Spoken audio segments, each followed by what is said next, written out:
Всем привет! Очень частая и бесящая проблема у автовладельцев – это скрип тормозов. Сейчас разберем причины скрипа и как их устранить. Очень часто, когда начинают пищать тормоза, большинство автовладельцев грешат на некачественные колодки и просто их меняют. Но не всегда это помогает и скрип уходит. Одна из основных причин – это перегрев колодок. Что это значит? Сам фрикционный материал – это относительно мягкий материал. И когда мы слишком долго затяжно тормозим, быстро ускоряемся, постоянно резко нажимаем на педаль тормоза, то в этом фрикционном материале появляются такие перегретые очаги. Они твердеют больше, чем основной фрикцион. И тем самым царапают диск, а это у нас портится диск, появляются в нем различные бородозды, и сами тормоза работают не так эффективно, как должны. И способствуют перегреву три основных фактора. Первое – это отсутствие противоскрипных пластин.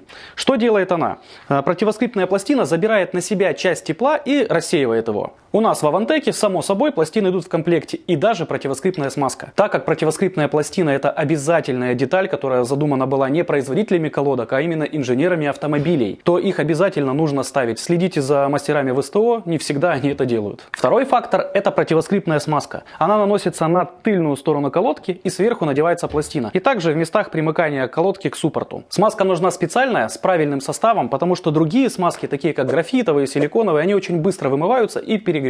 А так она как раз таки и помогает нам передавать тепло на пластину, и тепло лучше рассеивается. Тормозные колодки Avantec также комплектуются противоскрипной смазкой, которой хватает на все 4 колодки. Ну и третий фактор – это манера езды. Конечно, лучше ее менять, если вы очень быстро ездите, долго тормозите, постоянно нажимаете на эту педаль тормоза, там, длительно. Вообще правильно знаете, как тормозить нужно? Конечно же, интервально. Мало кто это делает, но вообще, если вам необходимо затормозить, то вы заранее это прогнозируете, нажимаете на тормоз на 3-4 секунды, потом отпускаете. Если необходимо, то тормозите снова. За это время тормозная система успевает остыть. Резюмируем. Противоскрипные пластины, противоскрипная смазка и манера езды. Если правильно соблюдать все эти три пункта, то вероятность скрипа уменьшится, а торможение будет эффективным и безопасным.